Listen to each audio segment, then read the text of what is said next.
Okay na? Okay po na, mic naman. Kailangan eh. Aray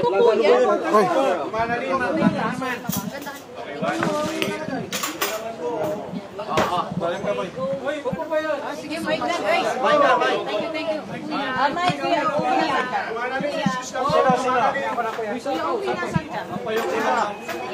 Excuse naman.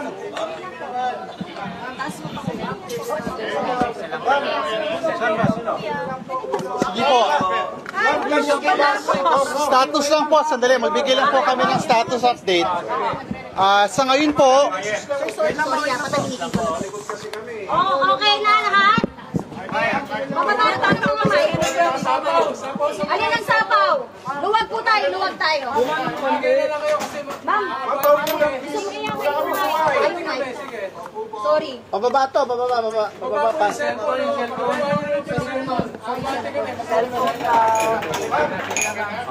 Ayan, start. Sige po, alam ko po matagal tayo naghihintay, pasensya na po. Pero sa ngayon po, ang status ay hinihintay natin ang ating Secretary General para po i-receive yung impeachment complaint ng ating po mga private complainants, mga citizens at civil society leaders na narito ngayon. Para po ipakilala yung mga complainants, sinatawagan ko po si Senator Laila De Lima. Okay. Ito pong complaint for impeachment ay pinirmahan ng 17 complainants. Ang mga galing sa civil society organizations, galing din sa religious sector, galing din sa ibang grupo. But they are filing, all of these signatories, 17 signatories, are filing this in their personal capacity, even if they are members of various groups or of various party lists, etc. So, 17 po sila. Ang mga nag-file po ay sila former Secretary Ging Deles,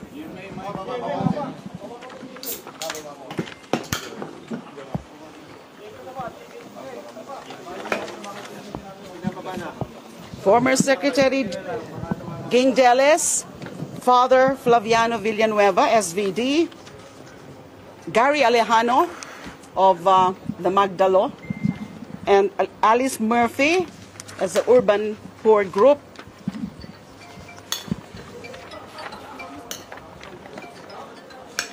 Francis Aquino D, that's Kiko D, Mr. Eugene Louis Gonzalez, Doc Sylvia Estrada Claudio, Lea Lopez Navarro, Rowena Amon, Mr. Randy Francisco de los Santos, that's the uncle of Kian de los Santos, a victim of the EJK, Ms. Filomena Cinco, Mr. Teodoro Teddy Lopez, Sister Susan Santos Esmile, SFIC, Mary Grace de Guzman, Sister Mary Grace de Guzman, Father Robert Reyes, Miss Maria Yvonne Cristina Jereza. So those are supposed to be 17 signatories. Ma'am, grounds for impeachment? Ang grounds po ng impeachment, bale 5 po. It was actually condensed into 4 grounds as indicated in the articles of impeachment, pero 5 po sila. So out of the 6 grounds for impeachment laid down in the Constitution, 5 po yung grounds. Culpable violation of the Constitution, graft and corruption, bribery, betrayal of public trust, and other high crimes. So ang wala lang na ground for impeachment is treason. So majority of the grounds are present. And there are a total of 24 articles of impeachment, as discussed in the 33-page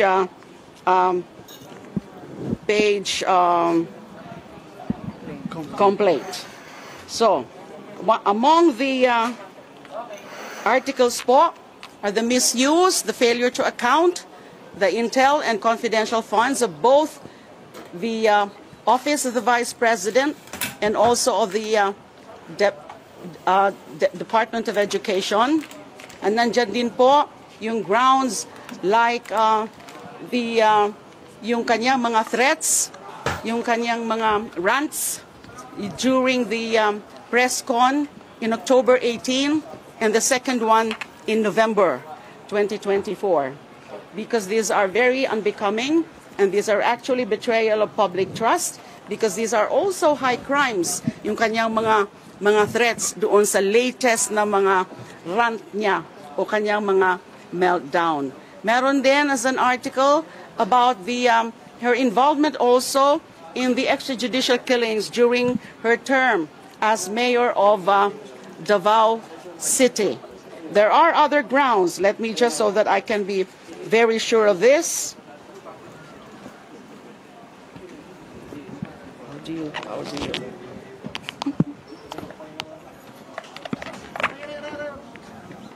I'll just read from the complaint.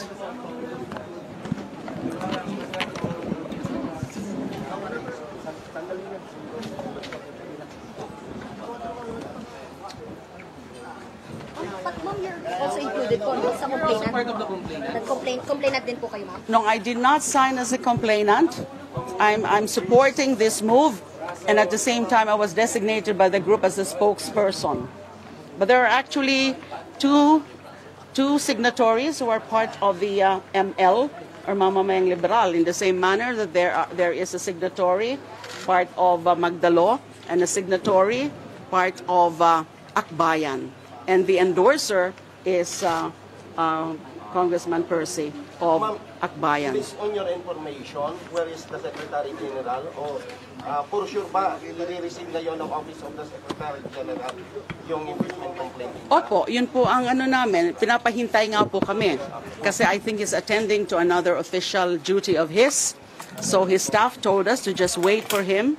So this will definitely be filed today. Yes. And then, you know, that another article is the respondent left DepEd with nearly 7 billion pesos in unliquidated cash advances. Isa po yun sa mga articles. And then there's the rigged bidding of laptops and other electronic devices during respondent's time as DepEd secretary. And then they were also, respondent and members of her family, engaged also in bribery and or in the unexplained receipt of hundreds of millions of funds from known drug personalities. And then we also cited, the complainants also cited, as among the articles of impeachment, the respondents' acts of coddling, defending, and otherwise acting as an enabler of Pastor Apollo Kibuloy.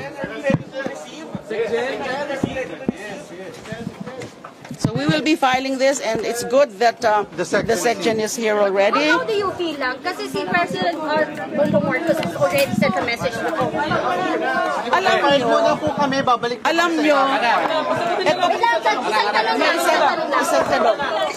Wait lang. How do you feel po na, the President has already spoken and he said to the congressman, the House leaders, na huwag na natin pagkukunan ng pansin sa impeachment? How do you feel po? okay, Paano to under the Constitution, a citizen can actually file an impeachment with a member of the House of Representatives as an endorser. And So, sorry, go ahead po. So, hindi namin tinitingnan yung mga ganyan because ayaw nga namin yan na maging, ma-perceive kami as favoring any of the political protagonists now, di ba?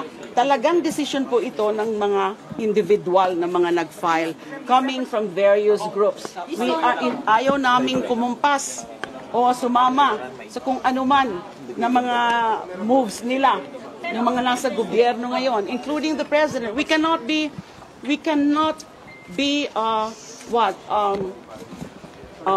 affected by the desire to really make the vice president accountable, because that is in fact recognized by the Constitution. Kailangan mangibabaw ang batas, mangibabaw ang saligang batas.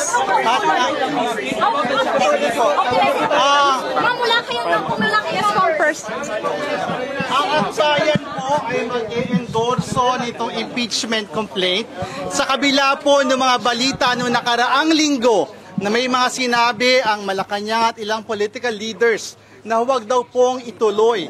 Linawin po natin, ang loyalty po ng mga kasama natin ng mga civil society leaders ay sa taong bayan. Hindi po madidiktahan ang mga progresibong puwersa na gustong i-hold accountable si Vice President Sara Duterte. How hopeful are you, sir? Na may number kayo? Sa araw na ito, we are here in the House of Representatives bravely supporting the petition of citizens kasi naniniwala tayo na ito ay responsibilidad ng ating pong institusyon. They have to give this complaint a fair chance and a fair day in court. Mahalaga po itong impeachment complaint na ito para simulan na yung totoo na step process towards holding the Vice President accountable. Simple lang naman po ang kailangan natin tandaan. Kung hindi ngayon, kailan pa? May oras pa po ba?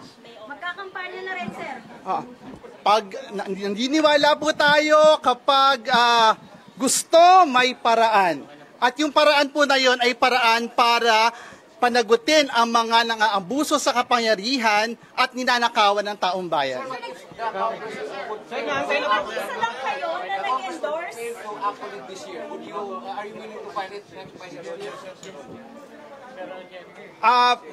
Magsisimula na po kasi yung pag-activate ng process sa pag-file natin ngayon. No, and Congress will have to go through the process of referring it to the responsible committee, the Committee on Justice. As to the timeline, we leave it to the leadership of Congress. Pero kalakip nito yung reminder that we are duty-bound in this House of Representatives to give this complaint a fair day in court. But sir, it's a numbers game pa rin. Yung mga endorser? Numbers game pa rin kasi siya. Ano yung numbers niyo? May numero ba kayo, sir? Naniniwala tayo na matindi yung merits ng ating impeachment complaint. At naniniwala din tayo dito sa mga kasama natin sa Kongreso, pag nakita nila na malakas itong ating complaint, malakas itong kasong ito, they will support it. I'll leave it at that muna po. Balik mo na po.